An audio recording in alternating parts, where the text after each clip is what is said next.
Hello students, myself Kartik Patel and welcome to my YouTube channel Mathematics. Standard 12 का chapter number 6 पढ़ रहे हैं। आज है लेक्चर नंबर 3 और आज के लेक्चर में हम समझने वाले हैं इंक्रीजिंग एंड डिक्रीजिंग फंक्शन के बारे में। इंक्रीजिंग एंड डिक्रीजिंग फंक्शन का थोड़ा बहुत इंट्रोडक्शन मैंने आपको लेक्चर नंबर 1 में दिया था कि कौन से फंक्शन को इंक्रीजिंग बोलते हैं, कौन से फंक्शन को डिक्रीजिंग बोलते हैं, तो वो थोड़ा बहुत आपको पता होगा। बट आज के लेक्चर में डीपली हम उसको समझेंगे कि इंक्रीजिंग फंक्शन एक्चुअली क्या होता है, डिक्रीजिंग फंक्शन क्या होता है, स्ट्रिक्टली इंक्रीजिंग फंक्शन किसको बोलते हैं, स्ट्रिक्टली डिक्रीजिंग फंक्शन किसको बोलते हैं।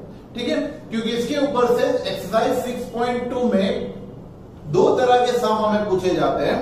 एक्चुअली एक तरह के जो सम होते हैं उसमें ऐसा आपको प्रूव करना होता है या दिखाना होता है, शो करना होता है कि गिवन फंक्शन इज इंक्रीजिंग और डिक्रीजिंग।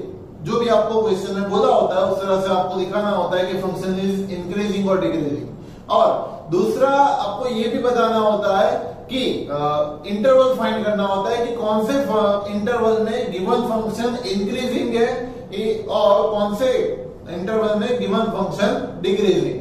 दो तरह के सम इसमें पूछे जाते हैं। तो एक्सरसाइज 6.2 जो हमारी दी हुई है उसमें भी दो तरह के सम हमें दिए हुए हैं। बट वो समझने से पहले आज के लेक्चर में हम उसका इंट्रोडक्शन देख लेते हैं कि एक्सरसाइज में एक्चुअली हमें दिया क्या है। ठीक है, उसके बाद हम आगे बढ़ेंगे। अभी सबसे पहले इंक्रीजिंग और decreasing function.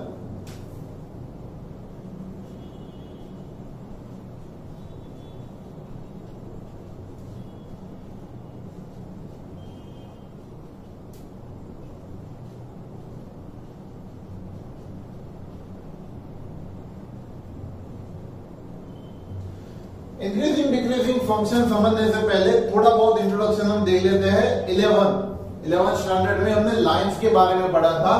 y is equal to mx plus c, y is equal to mx plus c इस तरह का लाइन का सपोज की इक्वेशन है जिसको स्लोप इंटरसेप्ट फॉर्म बोला जाता था।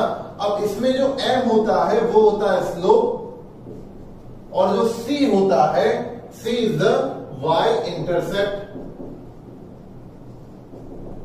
तो सपोज कि हमें कोई एक लीनियर इक्वेशन कोई भी दिया हुआ है, कोई भी हमें लीनियर इक्वेशन दिया हुआ है। सपोज कि एक लीनियर इक्वेशन हम ले लेते हैं y is equal to 2x plus 3, y is equal to 2x plus 3 suppose कि हम ले लेते हैं। तो इसका मतलब क्या हुआ, y is equal to 2x plus 3 that means कि जो 2 है वो हमारा स्लोप है और जो 3 है वो y इंटरसेप्ट है। तो उसका अगर हम ग्राफ ड्रॉ करते हैं, जैसे कि हमने यहाँ पे ग्राफ ड्रॉ किया, कोई भी हमें जो फंक्शन सपोज किया उसका हमने ग्राफ ड्रॉ किया, तो उसका y इंटरसेप्ट 3 आना चाहिए। y इंटरसेप्ट उसका 3 होगा, मतलब कि जैसे ये 1 2 3 यहां से लाइन उसको इंटरसेक्ट करेगी। बट यहाँ पे जो लाइन दी हुई है उसका स्लोप आपको कैसा दिख रहा है, ये स्लोप कैसा दिख रहा है, पॉजिटिव है या नेगेटिव है? तो पॉजिटिव है। अगर स्लोप पॉजिटिव है तो लाइन कहीं ना कहीं कुछ इस तरह से सपोज की जा रही होगी, इस तरह से कुछ लाइन जा रही होगी, इसका हम कर्व ड्रॉ कर सकते हैं। इसके सामने अगर एक दूसरा इक्वेशन हम ले लेते हैं, जैसे कि y इक्वल टू सपोज कि हमें ऐसा कोई इक्वेशन दिया होगा कि -3x प्लस 4, सपोज कि ऐसा इक्वेशन हमें दिया हुआ है -3x प्लस 4, तो उसका स्लोप कहीं ना कहीं कुछ इस तरह से आता 4 1 2 3 4 पे ये y इंटरसेप्ट जो है वो 4 दिया है, मतलब 4 पे ये इसको इंटरसेक्ट करेगा। साथ ही साथ इसका जो स्लोप दिया है वो कैसा है, नेगेटिव है। नेगेटिव है दैट मीन्स कि स्लोप नेगेटिव है, दैट मीन्स कि वो जो लाइन जा रही है वो कुछ इस तरह से जा रही हो। रीजन मैं आपको बताता हूं, उसका ग्राफ ड्रॉ कर लेता हूं, उसके बाद उसका रीजन बताता हूं कि ये लाइन क्यों इसी तरह से जा रही हो। तो एक्चुअली ये जो स्लोप होता है वो क्या होता है, तो स्लोप आपने समझा था स्टैंडर्ड 11 में कि ये जो स्लोप है वो जनरली एक्स एक्सिस के साथ, पॉजिटिव एक्स एक्सिस के साथ जितना एंगल बनाता है, पॉजिटिव एक्स एक्सिस के साथ जितना एंगल बनाता है उसका tan एंगल है। एक्चुअली स्लोप क्या है, m equal to tan theta, आप फॉर्मूला लिखते थे, m equal to tan theta जो फॉर्मूला होता था वो थीटा क्या होता है, theta is the angle made by this line with the positive x axis. Okay, so अगर ये पॉजिटिव होगा, थीटा की वैल्यू पॉजिटिव कब होती है, सॉरी tan थीटा की वैल्यू पॉजिटिव कब होती है, जब वो फर्स्ट या थर्ड क्वाड्रेंट में होता है तब। अब फर्स्ट या थर्ड क्वाड्रेंट में कब हो सकता है, तो वो जब इस तरह का एंगल बनाता है 0 to 90 का एंगल बनाता है, या 180 to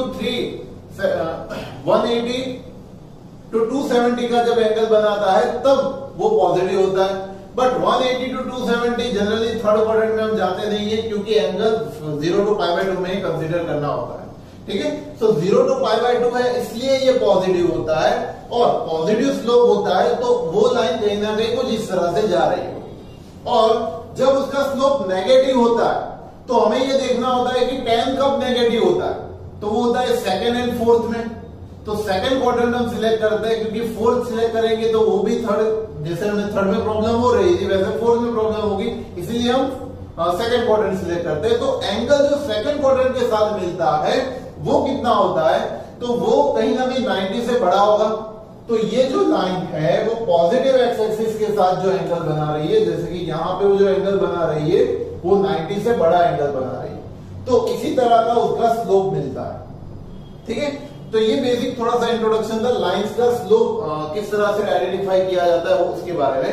तो वापस से हम टॉपिक में आ जाता है, जैसे कि इंक्रीजिंग एंड डिक्रीजिंग फंक्शन हमें अगर समझना है, तो फंक्शन का जो भी हमें कर्व दिया है, फंक्शन का हमें जो भी कर्व दिया है वो कर्व इंक्रीज हो रहा है या डिक्रीज हो रहा है, उसके ऊपर से हम डिसाइड कर सकते हैं कि फंक्शन इंक्रीजिंग है या डिक्रीजिंग है।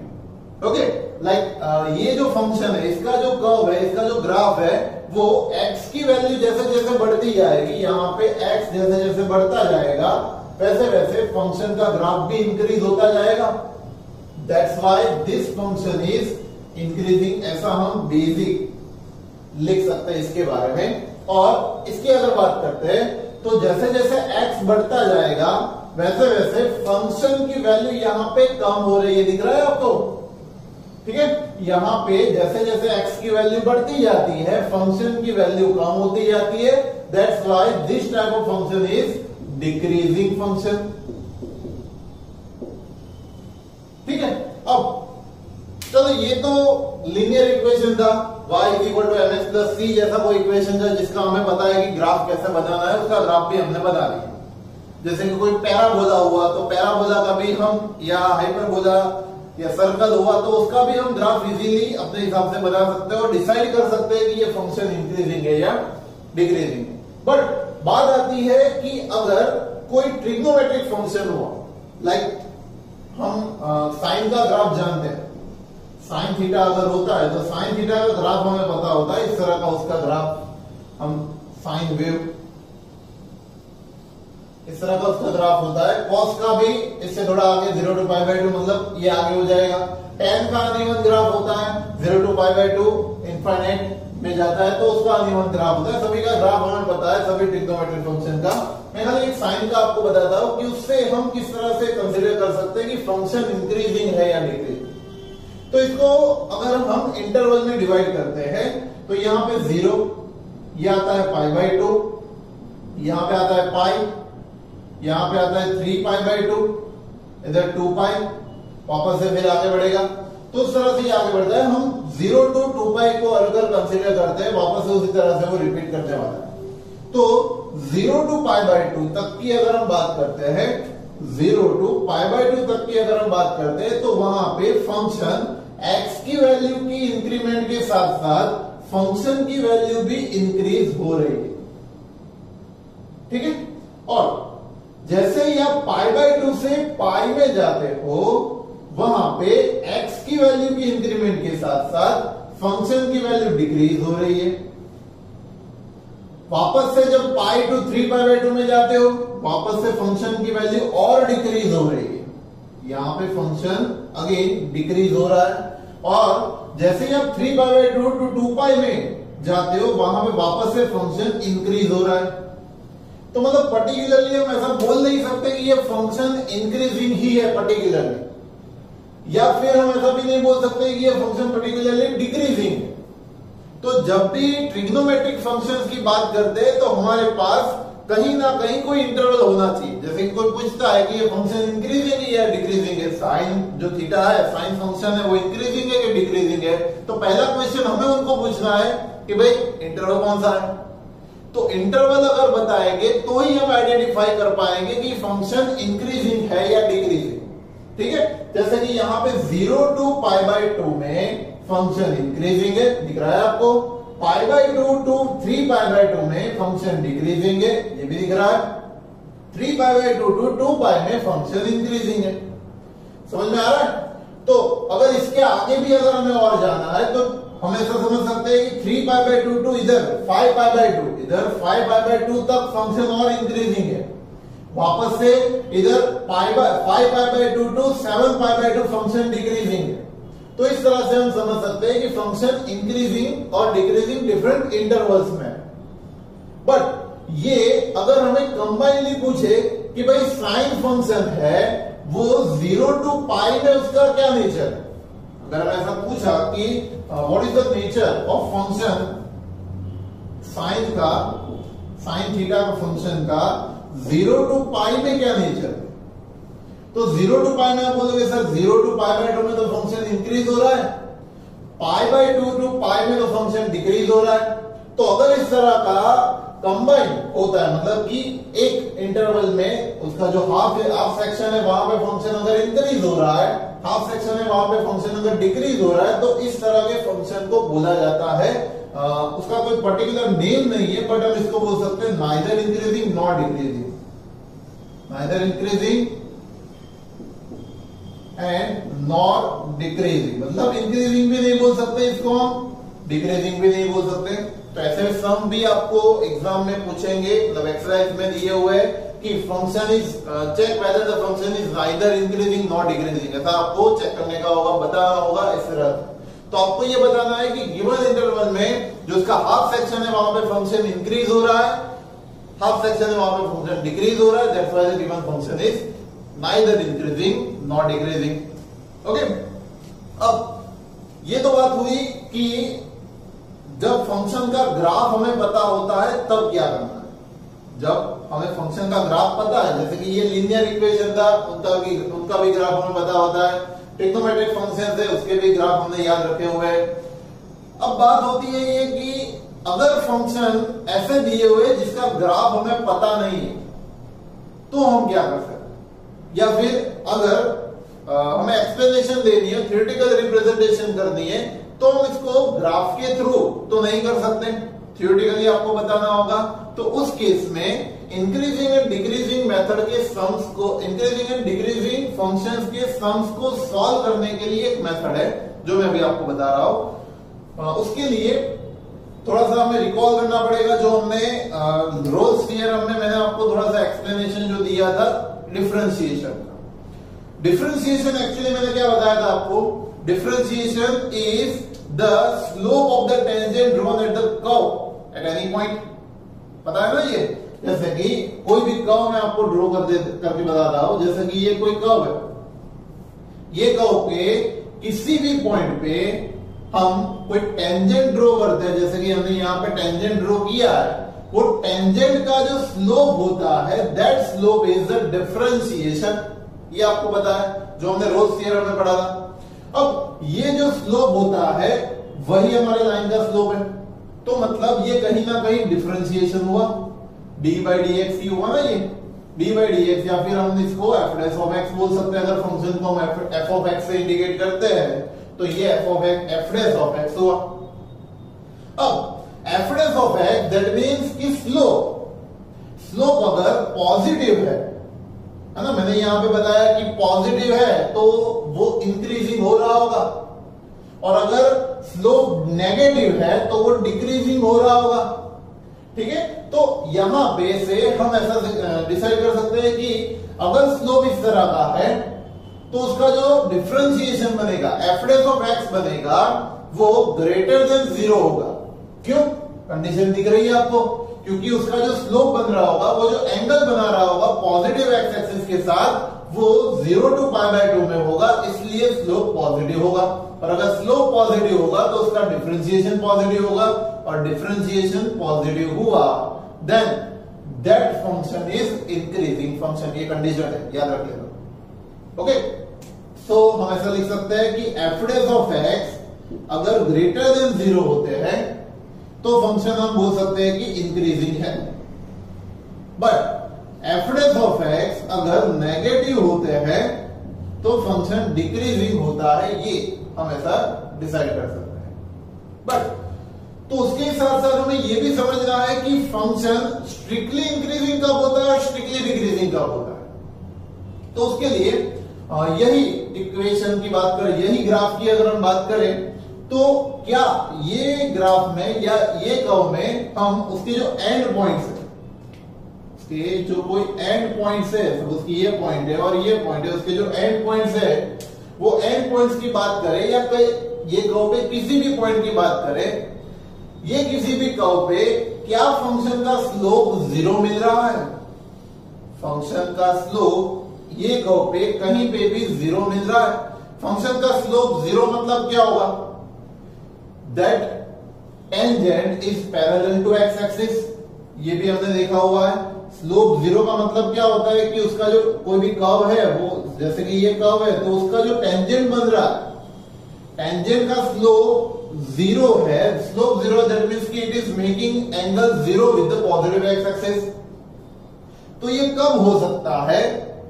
अगर किसी भी कर्व में इस तरह की कंडीशन आती है कि f' ऑफ x अगर ग्रेटर देन और इक्वल टू 0 बनता है, ग्रेटर भी हो सकता है, इसमें 0 से बड़ा भी हो सकता है, और एट एनी इंस्टेंट उसका जो स्लोप होता है वो अगर 0 भी हुआ, then this type of function is known as only increasing function.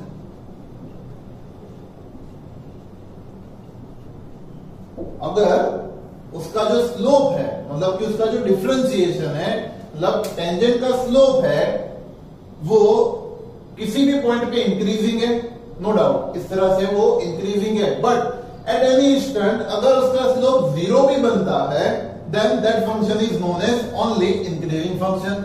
Same condition है डिक्रीजिंग फंक्शन की। f' ऑफ x अगर लेस देन और 0 बनता है तो वो फंक्शन को बोला जाएगा डिक्रीजिंग फंक्शन। ठीक है, तो सर ये क्या था? ये भी तो वही है, बट चेंज क्या है कि कोई फंक्शन ऐसे भी होंगे जिसमें फंक्शन का स्लोप 0 नहीं भी होता होगा। ठीक है, जैसे कि एक फंक्शन में यहां पे बता दो, ये कोई कर्व है और सपोज कि ऐसा ही कर्व हमें दिया हुआ है, ऐसा ही हमें एक कर्व दिया हुआ है, और जहां पे कोई ऐसी गुंजाइश ही नहीं है कि वहां पे फंक्शन का slope parallel to x axis हो सके। तो इस तरह के फंक्शन में जब पैरेलल टू एक्स एक्सिस नहीं होता उसका टेंजेंट, तब ओनली इसके जितने भी कर्व पे जितने भी पॉइंट्स आएंगे वो सभी पॉइंट्स पे फंक्शन का जो टेंजेंट होगा, यहाँ पे जो कर्व का टेंजेंट होगा वो ओनली इंक्रीजिंग ही होगा, कभी भी वो 0 नहीं हो पाएगा। तो ओनली अगर ग्रेटर देन 0 की कंडीशन हमें मिल सकती है, then that function is known as strictly increasing function. Strictly increasing मतलब कि कहीं पे ये 0 नहीं होगा। ठीक है, सो स्ट्रिक्टली इंक्रीजिंग का मतलब है कंपलसरी ये फंक्शन इंक्रीज ही हो रहा है। और सेम कंडीशन है कि अगर फंक्शन भले ही डिक्रीज हो रहा है, सपोज कि इस तरह का फंक्शन है, डिक्रीज हो रहा है, बट इसके किसी भी इंस्टेंट पे किसी भी पॉइंट पे टेंजेंट का जो स्लोप है वो पैरेलल टू एक्स एक्सिस, मतलब कि इस तरह का अगर नहीं मिल रहा है तो वो फंक्शन को हम बोलेंगे स्ट्रिक्टली डिक्रीजिंग फंक्शन। तो ये कंडीशन हुई 4, एक, ये 2, ये 3 और ये 4 टाइप के फंक्शन है।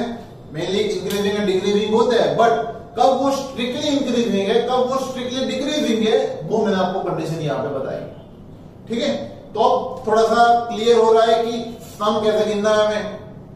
सबसे पहले जो भी फंक्शन दिया हो हमें, वो फंक्शन का डिफरेंशिएशन करेंगे। डिफरेंशिएशन हमें पता है, डिफरेंशिएशन के बाद हम डिसाइड करेंगे कि क्या इसका डिफरेंशिएशन ग्रेटर देन 0 है या ग्रेटर देन इक्वल टू 0 है।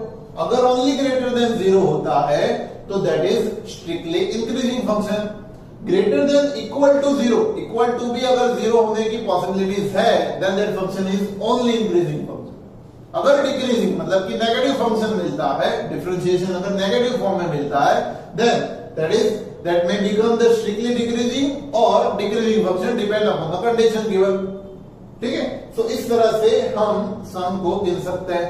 तो ये थोड़ा सा बेसिक इसका इंट्रोडक्शन है कि किस फंक्शन को हम स्ट्रिक्टली इंक्रीजिंग बोलेंगे, किस फंक्शन को स्ट्रिक्टली डिक्रीजिंग बोलेंगे। ठीक है, तो अगर लीनियर फंक्शन है तो हम ग्राफ से ड्रॉ कर सकते हैं, लेकिन कुछ फंक्शन ऐसे भी हो गए जैसे कि एफ ऑफ एक्स, हमें अगर ऐसा दिया हुआ है 3x³ plus 5x² plus 7x plus 9, अगर ऐसा फंक्शन हमें दिया हुआ है तो इस तरह के फंक्शन के लिए हम कोई इसका ग्राफ ड्रॉ नहीं कर सकते।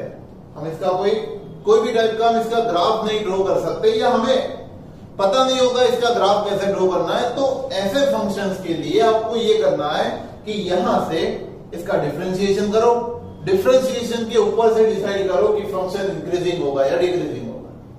समझ में आ रहा है? ये थोड़ा सा बेसिक इंट्रोडक्शन है इंक्रीजिंग एंड डिक्रीजिंग फंक्शंस के बारे में। तो हम इस तरह से डिसाइड कर सकते हैं कि फंक्शन इंक्रीजिंग होगा या डिक्रीजिंग होगा। ठीक है ना? तो ये नोटबुक में सेव कर लेना, मतलब कि नोटबुक में लिख लेना, वीडियो पॉज करके इसको नोट डाउन कर लो।